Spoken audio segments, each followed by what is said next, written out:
we'll go into what your career looked like as a SEAL. I know you mentioned that one story, the kind of crazy one, in other podcasts about how you almost drowned. Yeah. Yeah, we've had some, dude, it was, I really hit a good wave going in. We came at it a good time. Dudes were coming back from Afghanistan, from 7.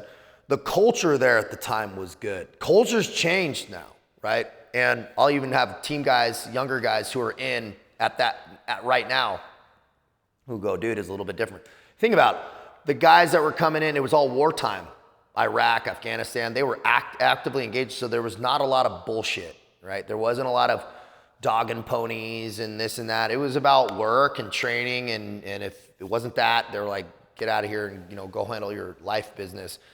So when I got back, I hit a really good wave of volunteering for schools, getting schools, hit JTAC comms, sniper really quickly as a new guy. And in between there, I got to go down to the G20 summit where I almost drowned. We're doing some things for Obama, some maritime extraction force stuff. Huge storm came in and I went in the drink. But I was living it. I realized, man, this is real life now. When I almost drowned, going, I totally didn't see this coming, and this is no longer training, and this is real life. It was good. It was a good wake-up call. Not that I wasn't taking it seriously, but that the thing that you don't see coming is what gets you. That's really what, I wish I would have taken that in my personal life. I took it in my professional, but we went to Yemen, 7-month deployment there, came back, went to Iraq, and in this chunk of time is when I started to hit some kind of friction moments where I had some real low points. I started to get what I call speed wobbles. Speed wobbles, man, we're getting a little bit ahead of your skis, the momentum's picking up. I was always really locked on there early, training, was staying late, had a lot of responsibility. But I go to a training trip, I hit a guy in a bar, right? But there's also signs. Before that, I had a guy right before this trip where I was coming kind of burning in from the weekend, and he's like, dude, you got to slow down. That's what he said to me out in the parking lot. And I was like, I'm good, dude. Who was this guy? I won't say his name, but he was a teammate of mine that I had gone up. Yeah, a teammate of mine. He's like, dude, you got to slow down, man. He's like, you're going a million miles an hour. And he's a dude that's been up in the highs and lows, right? And I'm like, I got it, dude. And the minute you think you got it, you don't got it. It was that a few days later, dude, I hit a guy in a bar, and I was on a date in a steakhouse and like at a bar it wasn't like some party. So long story short, I have an aggravated assault. Now things are starting to get serious, right? It was my first serious felony charge. So I have aggravated assault, GBH, gross bodily harm, broke his orbital eye socket. So I'm in jail, man. I have to get bailed out by another SEAL. Shout out, Chad. Love you, man. And So while you were in that cell, what was going through your mind?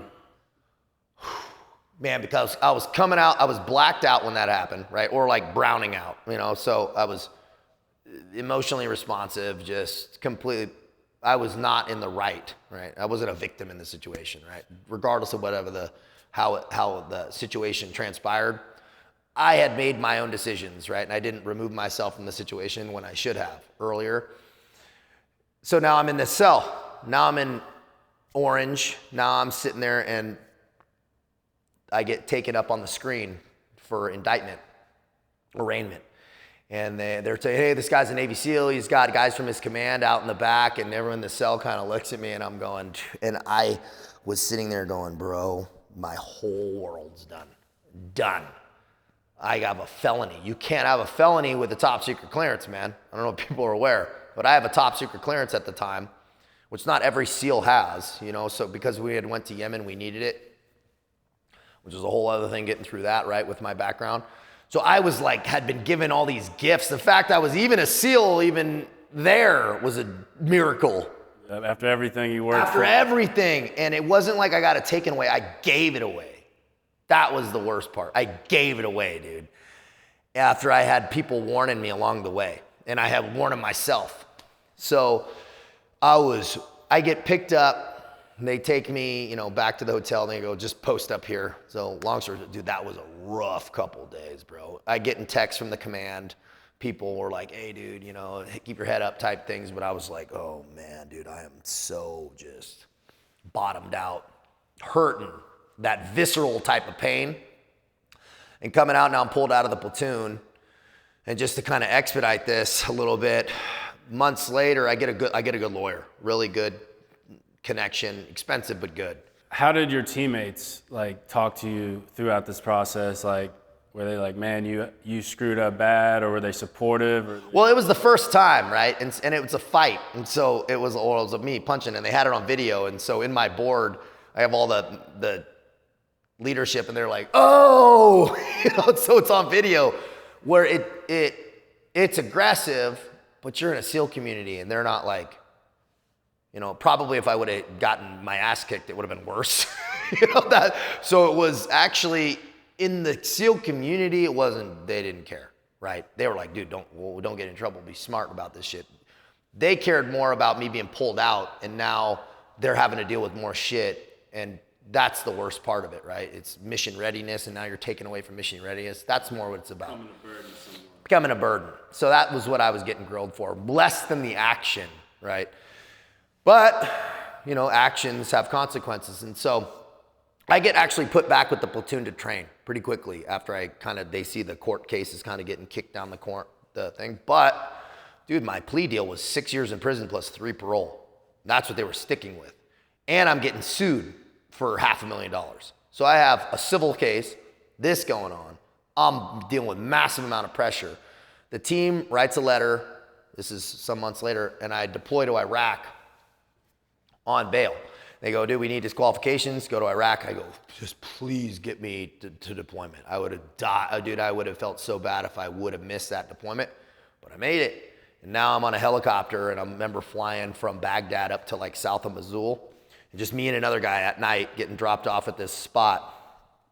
I remember looking out at the ground, dude, and there's like small arms fire and like these different villages and stuff. It's not like crazy hot, but just little stuff going on. And I'm like, man, thank God I'm here. And I remember having this moment of like, well, at least if I die out here, I don't have to go back and deal with that shit.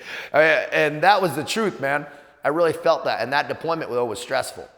We were meeting with the Sunni tribal fighters and who had been displaced by ISIS and on the forward line of troops and kind of prepping for the Mosul offensive. And that was what we were going on. And it was stressful. It was definitely kind of weighing on me, knowing that coming back home, dude, I was facing a jury trial, man.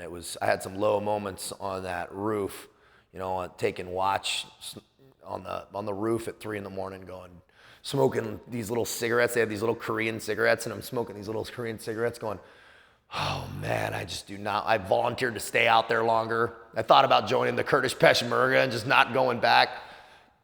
Crazy thoughts, not like realistic thoughts, but that's how my mind was going. I just did not want to come back, man, and deal with that. I didn't want to face the music, but I ended up having to come back, man.